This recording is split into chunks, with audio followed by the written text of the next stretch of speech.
नमस्कार, मैं हूं मोहित चौधरी और आप सभी का स्वागत है इस बुलेटिन में। किसान आंदोलन का आज 43वां दिन है। आज तैयारी दिल्ली की घेराबंदी की है। अन्नदाता अपने ट्रैक्टर पर सवार होंगे और देश की राजधानी को चारों ओर से बने पेरिफेरल एक्सप्रेसवे पर सरकार को अपनी ताकत दिखाएंगे। ट्रैक्टर मार्च के लिए किसानों ने जोरदार प्लानिंग की है और तैयारी भी की है। कुछ ही देर में 4 जत्थे एक साथ अलग अलग स्थानों पर रवाना होंगे। पहला जत्था सिंधु बॉर्डर से टीकरी बॉर्डर की तरफ जाएगा। इस जत्थे की शुरुआत कुंडली में केएमपी की एंट्री पॉइंट पर होगी। दूसरा जत्था टीकरी बॉर्डर से कुंडली की तरफ जाएगा, जिसकी शुरुआत सांपला में केएमपी की एंट्री पॉइंट होगा।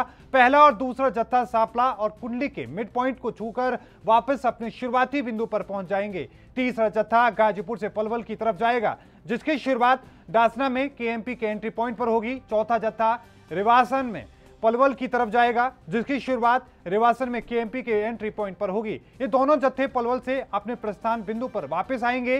पांचवा जत्था ढासा बॉर्डर से मानेसर तक जाएगा और फिर अपनी शुरुआत बिंदु पर लौटेगा। किसान संगठनों ने चेतावनी दी है कि आज की ट्रैक्टर रैली 26 जनवरी की निकलने वाली रैली का ट्रेलर होगा। 8 जनवरी को किसानों की सरकार के साथ 9वें दौर की बातचीत होनी है। अगर 8 जनवरी की बैठक से हल नहीं निकलता है तो 9 जनवरी को कृषि कानून की कॉपी जलाने की तैयारी की जा रही है।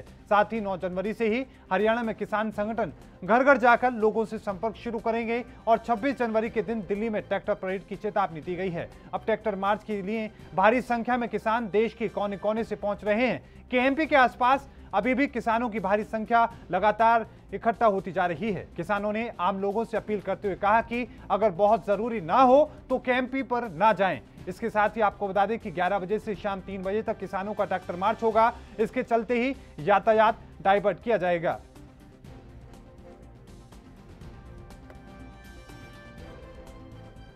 आपको बता दें, लाइव तस्वीरें हैं जो आपको दिखाई जा रही हैं। देख सकते हैं कि लगातार दूर दूर तक भारी संख्या में किसानों के ट्रैक्टर ही ट्रैक्टर नजर आ रहे हैं और आपको वो बुलंद हौसले नजर आ रहे होंगे कि इस सर्द मौसम में भी किसान किसी भी डर से, बिना किसी घबराहट के लगातार अपनी मार्च की तैयारी में है। और कुछ ही पलों के बाद वो लम्हा पूरी दुनिया देखेगी जब सबसे बड़े लोकतंत्र में आज अन्नदाता अपनी मांगों को लेकर ट्रैक्टर यात्रा निकालेगा, ट्रैक्टर मार्च निकालेगा।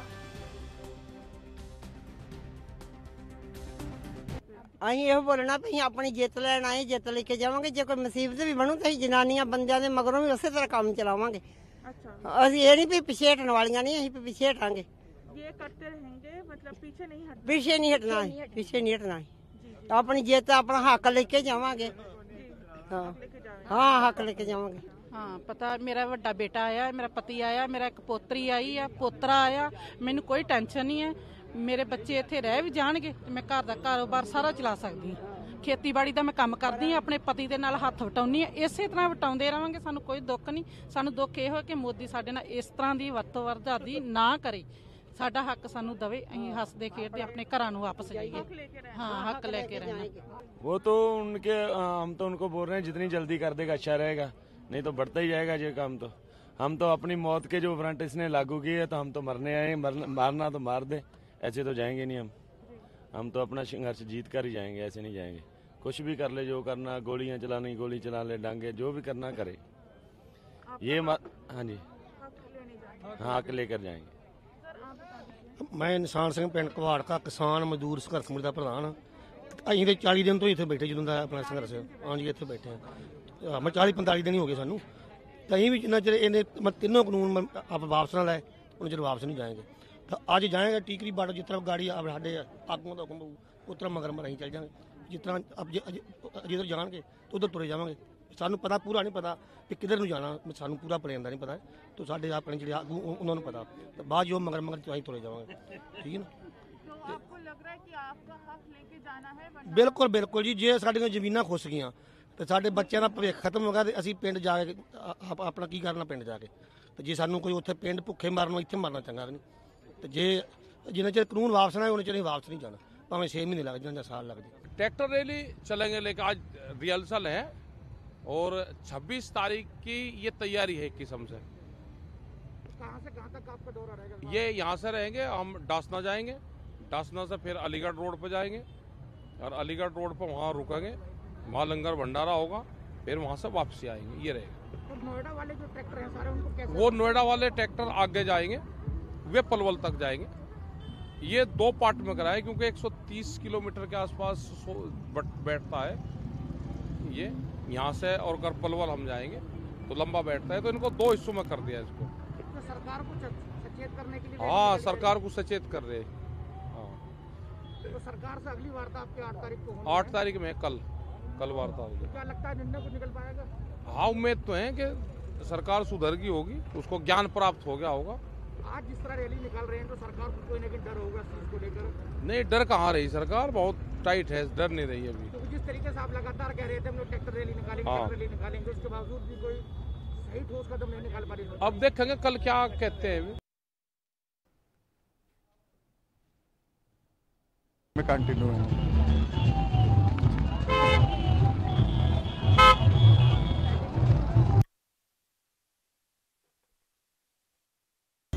को संभालने की कोशिश हो रही है। प्रशासन के आला अधिकारी भी मौके पर पहुंच चुके हैं। लगातार भारी संख्या में किसान अपने ट्रैक्टर मार्च की तैयारी में है। लगातार संख्या जो है ट्रैक्टर मार्च की वो बढ़ती जा रही है ट्रैक्टरों की मार्च में। और इसी को लेकर चर्चा करने के लिए हमारे साथ धर्मेंद्र मलिक हमारे साथ जुड़ चुके हैं। किसान नेता हैं, आपका स्वागत है सर ANP न्यूज पर। मलिक साहब, पहला कमेंट ये कि आज का बहुत बड़ा दिन है किसानों के लिए, भारी संख्या में लगातार ट्रैक्टर मार्च के लिए किसान पहुंच रहे हैं, क्या कुछ कहेंगे आप? नहीं देखिए, दिल्ली में आज हमारे 42 दिन हो गए जी। जिस तरह से बॉडी लैंग्वेज है सरकार की और जिस तरह से बयान पे बयान आ रहे, आज भी कृषि मंत्री का बयान है कि बहुत सारे संगठन इसके समर्थन में है। हमने उनको कहा कि भाई आप उनको हमारे साथ ही बुला लो जो समर्थन में है। तो देखिए, हर आदमी की अपनी टैक्टिस होती है, हमारी भी टैक्टिस है। हम जो है ट्रैक्टर मार्च निकाल रहे हैं और ट्रैक्टर मार्च से हमारा एक ये होगा कि जो एक दूसरे बॉर्डर पर लोग हैं आपस में जो है आदान प्रदान होगा अनुभव का, और एक दूसरे से बात करेंगे और आगे की रणनीति को और मजबूत करेंगे, एक दूसरे से परिचय बढ़ेगा और आंदोलन को धार देना ही इस ट्रैक्टर मार्च का मकसद है। मलिक साहब, बहुत भारी संख्या में, क्योंकि लगातार जो अभी भी बहुत सारे किसान हैं जो डटे हुए हैं, लेकिन आज की इस ट्रैक्टर मार्च की जो कि ट्रेलर है उसके लिए भी बहुत भारी संख्या में लोग पहुंचे हैं। महिलाओं की भागीदारी भी देखने को मिल रही है, उस पर आप क्या कहेंगे? देखिए, ये तो अब आंदोलन जन आंदोलन है जी, और देश का किसान ही लड़ सकता है, क्योंकि देश के किसान के पास ना फैक्ट्री है, ना दूसरी चीजें हैं, ना उसको आप ईडी से डरा सकते, ना CBI से डरा सकते, ना वो अपराधी है। तो आज किसान जो है अपनी ताकत का एहसास करा रहे हैं। और ये तो एक ट्रेलर है, मैं आपको बता दूं, आज तो केवल दिल्ली के चारों तरफ मार्च है, जल्द ही पूरे देश में ट्रैक्टर मार्च होगा। हम तारीख तय करने वाले हैं, हमें केवल 8 तारीख का इंतजार है। 8 तारीख के बाद जितने भी जिला मुख्यालय होंगे, किसी भी दिन हम जो है घोषणा कर सकते हैं कि पूरे देश में एक ही साथ जो है ट्रैक्टर मार्च निकाला जाएगा। मलिक साहब, इसके साथ में अगर हम ये भी देखें कि आज जिस तरीके से भारी संख्या में किसान वहां पर पहुंच रहे हैं, क्या ये उत्साह भी दिखाता है, ये एनर्जी दिखाता है किसानों में कि हम डरने वाले नहीं है, लंबे वक्त तक लड़ने के लिए तैयार हैं? नहीं, देखिए, ये तो किसान का उत्साह ही होता है। किसान को आप जो है किसान की आवाज को दबा नहीं सकते। आप किसान को जितना दबाओगे वो उतने से दुगनी ताकत में आपके सामने आएगा। ये किसान की खासियत है कि किसी भी अन्याय के खिलाफ, देखिए आजादी की लड़ाई रही हो, चाहे दूसरे आंदोलन रहे हो, हर आंदोलन में किसान की सहभागिता रही है। और ये कानून वापिस कराने के लिए आए हैं। जब चौधरी छोटूराम जी ने एक आंदोलन चला था कानून वापसी के विरुद्ध, तो उन्होंने कहा था कि नहीं, आप जो है अपने स्थानीय स्तर पर रह के लड़के जो है आप कानून वापस नहीं करा सकते, आपको दिल्ली जाना होगा। तो हमारे किसान सब दिल्ली पहुंच रहे हैं, उनको भी पता है कि कानून दिल्ली से ही वापस होंगे। और आज किसान पूरी ताकत के साथ, पूरे जोश के साथ उतरे हैं मैदान में। और इसका हम एक संदेश और देना चाहते हैं कि जितना आप परेशान करोगे, जितना बुलाओगे और थकाओगे, हम दुगनी ताकत से आपके सामने होंगे। और आज हम पूरे देश को दिखाना चाहते हैं कि किस तरह से ठंड में हम मतलब बिल्कुल तैयार हैं। मौसम की ठंड हमें डिगा नहीं सकती और दिल्ली के घमंड से हम डरने वाले नहीं हैं। मलिक साहब, और जिस तरीके से कल भी बहुत बड़ा दिन है, कल एक बार फिर से 9वें दौर की जो बातचीत होनी है, उससे आपको क्या उम्मीदें हैं? क्या लग रहा है कि आज के इस ट्रैक्टर मार्च के बाद में सरकार कोई सबक सीखेगी? जी का बयान आया है, उससे हमें कोई उम्मीद नहीं है। लेकिन क्या लग रहा है कि आज के ट्रैक्टर मार्च को देखकर कम से कम सरकार को वो सबक जरूर सीखेगी? नहीं, लेना लगी उतने सरकार के फायदे में रहेगा। ये आंदोलन एक ऐसा आंदोलन है जो हर व्यक्ति के दिमाग में घर कर चुका है कि ये सरकार किसान विरोधी है और सुनने वाली नहीं है। इसका खामियाजा तो इसको भुगतना ही पड़ेगा। लेकिन मलिक साहब, एक बात और हम समझने की कोशिश करें कि अगर 8 तारीख को फिर से बात नहीं बनती, आगे की क्या रणनीति होगी? किस तरीके से किसान अपनी बात को वहां तक पहुंचाने के लिए, अपनी मांग को पूरी करने के लिए क्या रणनीति बनाएंगे? देखिए, 26 जनवरी तक हमारे प्रोग्राम अलाउंस है। हम लोडी पे इन बिलों की प्रतियां जलाने वाले हैं और हम 8 तारीख से लेकर 20 तारीख तक देश में जन जागरण अभियान है। अलग अलग राज्यों में यात्राएं चली हुई हैं, स्थानीय स्तर पर प्रदर्शन होंगे, रैलियां होंगी, नुक्कड़ सभाएं होंगी और जो हमारे जो बड़े नेता हैं मोर्चा के अलग अलग राज्यों में जाएंगे। राकेश टिकैत जी का भी महाराष्ट्र में एक बड़ी रैली करने का कार्यक्रम है। तो इस आंदोलन को पूरे देश में और घर घर तक, किसान के घर तक पहुंचाने का काम हम करेंगे। और 26 तारीख की परेड में हम चाहते हैं कि किसान को की भी एक टुकड़ी को जो है ट्रैक्टर परेड शामिल जाए। उसमें जब देश आजाद हुआ था तो पहली बार जो है ट्रैक्टरों से ही परेड निकाली गई थी दिल्ली के अंदर। बिल्कुल बिल्कुल, बहुत बड़ी बात आप कह रहे हैं। जब देश आजाद हुआ था उस वक्त भी ट्रैक्टर पर ही परेड निकाली गई थी, मार्च निकाला गया था। लेकिन मलिक साहब, एक स्थिति और समझने की अगर हम कोशिश करते हैं कि कल अगर बात मान ली जाती है, कम से कम अगर कानून रद्द करने के बजाय एमएसपी को लेकर कानून बनाने की बात सरकार मान लेती है, तो क्या आंदोलन को खत्म किया जाएगा? देखिए, सरकार एमएसपी को लेकर आए तो विचार संभव है। आगे जो हमारी बातें हैं बिलों की, उन पे जो भी फैसला कमेटी लेगी, लेकिन सरकार 2 कदम आगे बढ़ने की बात करती है। लेकिन हमें ऐसा लगता है कि सरकार तो 1 कदम रोज पीछे हटती है। सरकार, देखिए मैं आपको बताऊं कि सरकार तो एमएसपी को भी खत्म करना चाहती है। एमएसपी का इंश्योरेंस तो एक दिखावा है। जिन्होंने जो है पीडीएस का एक ऑर्डिनेंस लेकर आए हैं, नोटिफिकेशन किया है 2016 में, उसमें स्पष्ट लिखा है कि पीडीएस की सब्सिडी को हम डायरेक्ट देंगे और इससे बहुत सारे टैक्सेज, बहुत सारे ट्रांसपोर्ट और ये सब चीजें बचेंगी। तो जब ये उपभोक्ता जो है पीडीएस की सब्सिडी जो है, गरीब जो बीपीएल के जो दूसरी तरह के लोग हैं जो पीडीएस के अंदर आते हैं, उनको अगर आप डायरेक्ट कैश ट्रांसफर करोगे तो फिर सरकार खरीद कहां से करेगी? सरकार तो पीडीएस के पुल के लिए खरीद करती है। सरकार का पूरा मन है कि किसान को बाजार के हवाले छोड़ दिया जाए। जो बीपीएल के लोग हैं उनको कुछ सब्सिडी दे दी जाए। ठीक है सर। और जो कॉर्पोरेट लोग हैं वो खाद्यान्न का मूल्य तय करें। ये सरकार का प्लान है, ये सरकार की नीति है, ये प्लान है। हमारे साथ संदीप चौधरी भी जुड़ चुके हैं, राजनीतिक विश्लेषक भी हैं। आपका स्वागत है और साथ में आप किसान फैमिली से भी बिलोंग करते हैं। आपका स्वागत है सर एनबी न्यूज पर। संदीप चौधरी सर, पहला कमेंट आज की ट्रैक्टर मार्च को लेकर लेना चाहेंगे कि क्या इसके मायने निकाले जाएं और किस तरीके से आज की इस रैली को सरकार लेगी?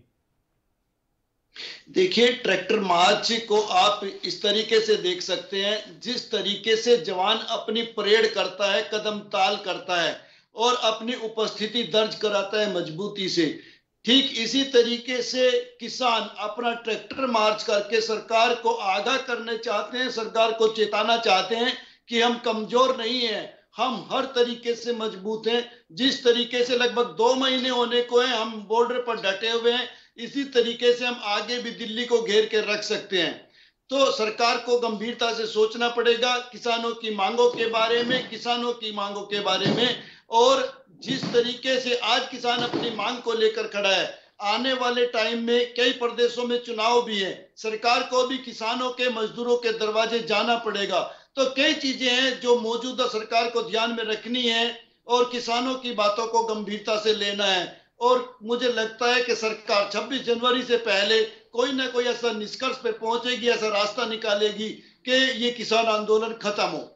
लेकिन एक बात लगातार कही जा रही थी कि आंदोलन सिर्फ हरियाणा या पंजाब में या फिर पश्चिमी उत्तर प्रदेश के जो किसान हैं वही कर रहे हैं, बाकी पूरा देश समर्थन कर रहा है। क्या लग रहा है कि आज के मार्च से और उसके बाद बाकी लोगों को जो एकजुट करने की कोशिश हो रही है, ये जवाब भी होगा सरकार की उस बात का?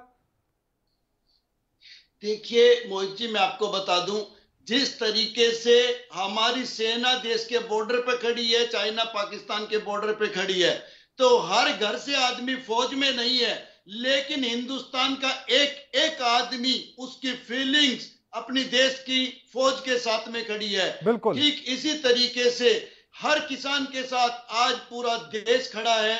उनको मालूम है किसान की स्थिति बहुत कमजोर है, बहुत खराब है, और अगर किसान की स्थिति खराब होगी तो मुझे नहीं लगता देश की स्थिति मजबूत हो सकती है। तो ऐसा नहीं है कि किसान के साथ हरियाणा, पंजाब, उत्तर प्रदेश, राजस्थान के लोग हैं या यही किसान है, पूरे देश के किसान की समस्या है ये, और ये पूरे देश की किसानों की समस्या का समाधान होगा। जी बिल्कुल। मलिक साहब, मैं मलिक साहब का रुख करना चाहूंगा। धर्मेंद्र मलिक हमारे साथ हैं, किसान नेता हैं। मलिक साहब, आपका जिस तरीके से लगातार जो स्थिति है वो बिगड़ती जा रही है, आज 43वां दिन और अब तक 60 से ज्यादा किसानों की मौत हो चुकी है, लेकिन इन सब के बावजूद सरकार ने कोई ठोस कदम नहीं उठाया है, क्या वजह आपको नजर आ रही है? देखिए, सरकार की संवेदनहीनता है और सरकार ने दिखा दिया कि किसानों के प्रति किस तरह से संवेदनहीन है। जी। बात बात पे ट्वीट करने वाले प्रधानमंत्री उन 60 किसानों के प्रति संवेदना भी नहीं जता पाते। तो मेरा मानना है कि ऐसे देश के प्रधानमंत्री को पद पर बने रहना कोई नैतिक, उनका मतलब नैतिक पतन उनका हो चुका है। अगर जरा सी भी नैतिकता बची है तो या तो समाधान करें या से इस्तीफा दें। और मैं साथ साथ में आपका भी धन्यवाद करना चाहूंगा, जिस तरह से एएनबी न्यूज जो है एक सकारात्मक सिस्टम के तहत जो है इस पूरे आंदोलन की कवरेज किए हुए है। हम आभारी हैं ऐसे उस तमाम मीडिया के। और बस मैं यही कहना चाहता हूँ आपके चैनल के माध्यम से कि देश के प्रधानमंत्री जी के अंदर अगर कोई शर्म बची है तो उन्हें तुरंत जो है इसका संज्ञान लेना चाहिए, क्योंकि नीचे का सिस्टम जो है वो फेल हो चुका है। बिल्कुल। अब नीचे के लोगों के भरोसे कोई उम्मीद नहीं है। प्रधानमंत्री जी 5 किसान को बुलाएं जी और बात करें बैठ के, हम उनको समझाएंगे। उन तक बात नहीं पहुंचती, उनको A2FL देके कह दिया जाता है कि हमने स्वामीनाथन कमेटी को लागू कर दिया जी। उनसे तमाम झूठ बुलवा दिए जाते हैं। बिल्कुल सर, मैं आपको बीच में रोकना चाह रहा हूं, हमें ब्रेक पर जाना होगा। ब्रेक के उस पार लगातार चर्चा जारी है और जानने की कोशिश करेंगे कि किस तरीके से क्या कुछ समाधान निकल सकता है। रुकेंगे एक छोटे से ब्रेक के लिए, ब्रेक के उस पार लगातार चर्चा जारी है।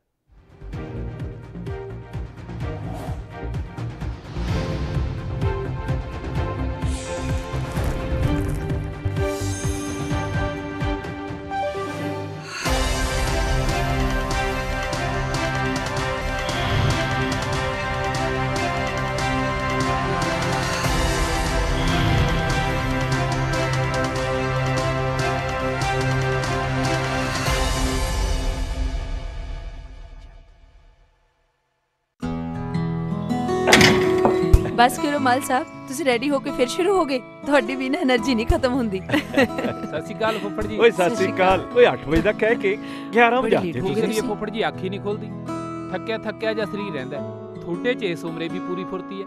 ਓਏ ਮੇਰੀ ਫੁਰਤੀ ਦਾ ਰਾਜ਼ ਹੈ ਵੈਦਵਾਨ ਦਾ X+ ਮਰਦਾਨਾ ਕੋਰਸ ਤੇ ਪਿਛਲੇ 30 ਵਰਿਆਂ ਤੋਂ ਇਹੀ ਹੈ ਮੇਰੀ ਸਿਹਤ ਦਾ ਰਾਜ਼। ਇਮਿਊਨਿਟੀ ਵਧਾਉਣ ਦੇ ਨਾਲ ਮਰਦਾਨਾ ਤਾਕਤ ਲਈ ਇਹੀ ਰਾਮਬਾਣ। ਚੁਸਤੀ ਫੁਰਤੀ ਤੇ ਜੋਸ਼ ਵਧਾਉਣ ਲਈ ਤੁਸੀਂ ਵੀ ਅੱਜ ਹੀ ਸ਼ੁਰੂ ਕਰੋ X+ ਮਰਦਾਨਾ ਕੋਰਸ।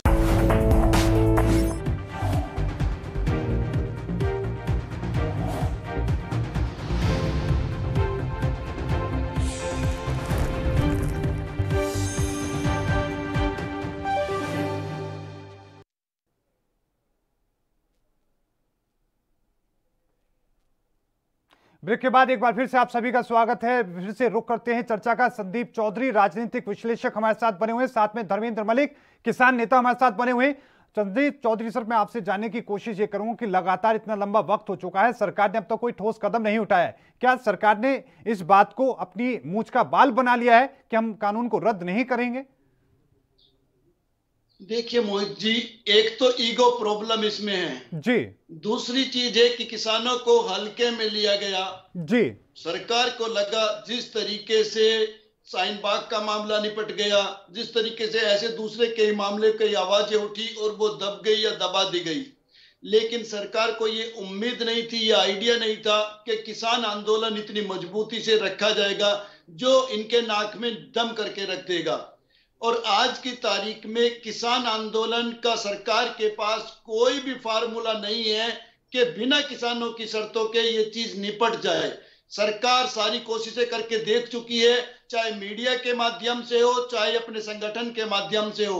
आप ये देखिए, किसानों को आतंकवादी भी कहा गया, किसानों को खालिस्तानी भी कहा गया, किसानों को पाकिस्तान से प्रेरित कहा गया, कनाडा से प्रेरित कहा गया, चाइना से प्रेरित कहा गया, लेकिन आपको मालूम है झूठ के पांव नहीं होते। और आज हकीकत सबके सामने है कि ये हिंदुस्तान का किसान है जो पूरी मजबूती से दिल्ली के चारों तरफ बैठा है और पूरे देश का समर्थन आज उसको हासिल है, क्योंकि किसान की समस्याएं जेन्युइन समस्याएं हैं। और ये हकीकत है कि जिस तरीके से ये बिचौलिए काम करते हैं, बिचौलिए बात करते हैं, तब तक बातचीत सिरे नहीं चढ़ सकती।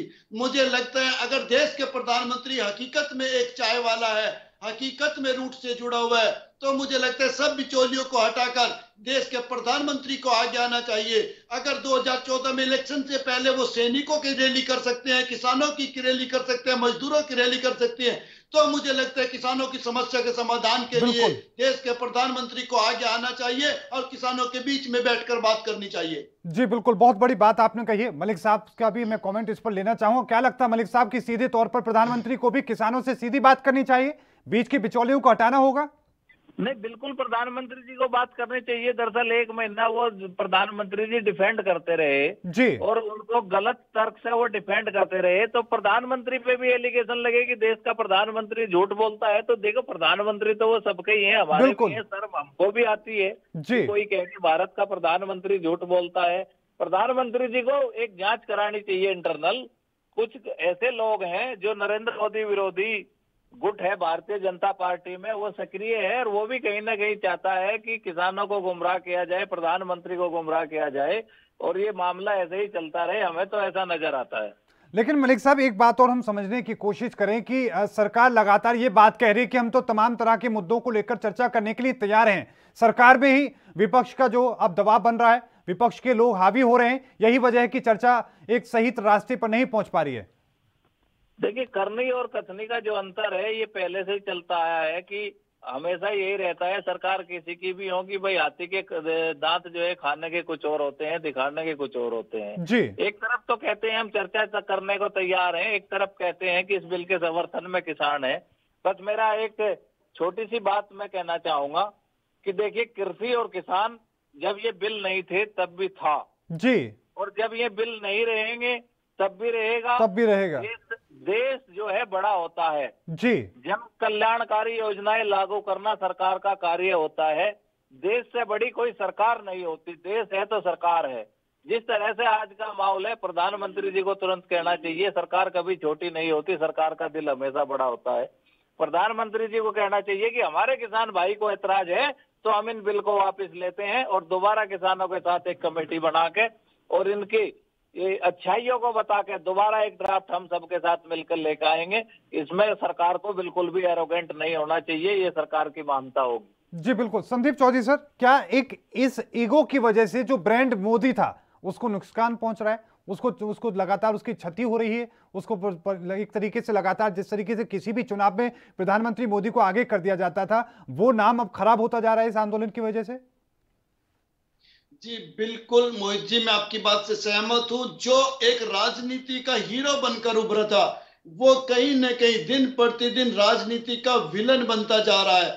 और यही स्थिति रही तो जिस तरीके से पूर्ववर्ती कई बड़े नेताओं के, कई प्रधानमंत्रियों के नाम लिए जाते हैं, उसी लिस्ट में नरेंद्र मोदी का नाम शामिल हो जाएगा, क्योंकि देश की जो जड़ है, जो रीढ़ है, वो किसान और मजदूर है। अगर इनके ऊपर हमला होगा, इनके अंदर रोष होगा, ये दुखी होंगे, तो मुझे नहीं लगता किसी भी देश के प्रधानमंत्री का नाम फिर आदर से लिया जाएगा। जी बिल्कुल। आखिरी कमेंट संदीप चौधरी सर मैं लेना चाहूंगा आपका, और ये कमेंट ये होगा कि किस तरीके की आप अपील करना चाहेंगे किसानों से भी और सरकार से भी कि इसका समाधान निकले और जल्द ही निकले। देखिए मोहित जी, मैं तो हाथ जोड़कर देश की सरकार से निवेदन करना चाहता हूं कि किसान की पीड़ा को समझा जाए। जो किसान देश को जवान देता है, जो किसान देश को फसल देता है, उसकी जो समस्या है उसको गंभीरता से लिया जाए।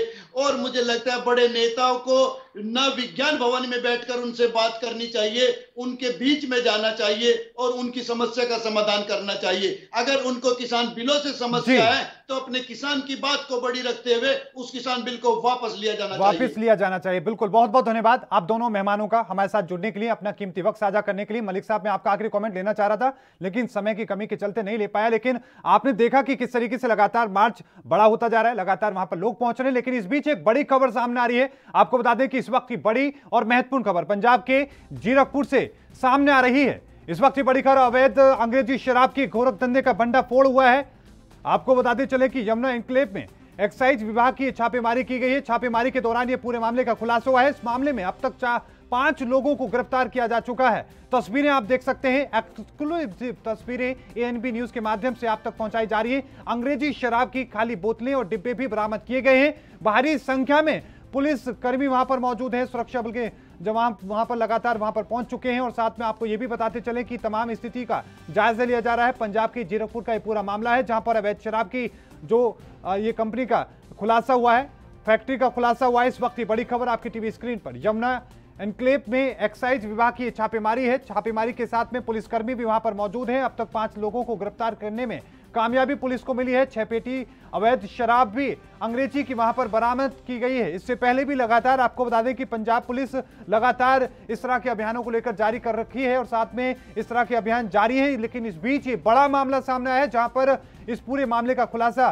किया गया है। एक्साइज विभाग की टीम भी मौके पर है। पंजाब के जीरकपुर का यह मामला है। आपको बताते चले कि तमाम तस्वीरें सीधी वहीं से हैं, इस घटना स्थल से, जहां पर भारी संख्या में अवैध शराब बरामद की गई है। अंग्रेजी अवैध शराब है। तस्वीरों में आप देख सकते हैं कि किस तरीके से वहां पर पुलिसकर्मियों की टीम मौजूद है और साथ में आप देख सकते हैं कि किस तरीके से जो पेटियां हैं उनको फिलहाल सील कर दिया गया है और सील में वो पेटियों को आप देखकर समझ सकते हैं कि कितनी भारी संख्या में वहां पर शराब बरामद की गई है। इस वक्त ये बड़ी खबर आपकी टीवी स्क्रीन पर। आपको बता दें कि हो सकते हैं कई और भी बड़े खुलासे। अब तक 5 लोगों को गिरफ्तार किया गया है। इस पूरे मामले को लेकर लगातार जो पुलिस प्रशासन की जो जांच है वो जारी हो चुकी है, शुरू हो चुकी है और एक्साइज विभाग की जो टीम है वो भी इस पूरे मामले को लेकर जांच पड़ताल में जुटी हुई है। कई बड़े खुलासे इस पूरे मामले में होने की जो संभावना जताई जा रही है। इस वक्त ये बड़ी खबर पंजाब के जीरकपुर से, जहां पर अवैध शराब बरामद की गई है, एएनबी के माध्यम से आप तक पहुंचाई जा रही है खबर। इस वक्त की बड़ी खबर, ये एक्सक्लूसिव तस्वीरें आपकी टीवी स्क्रीन पर। आप देख सकते हैं कि 6 पेटी अवैध अंग्रेजी शराब बरामद की गई है। अंग्रेजी शराब की खाली बोतलें और डिब्बे भी बरामद किए गए हैं।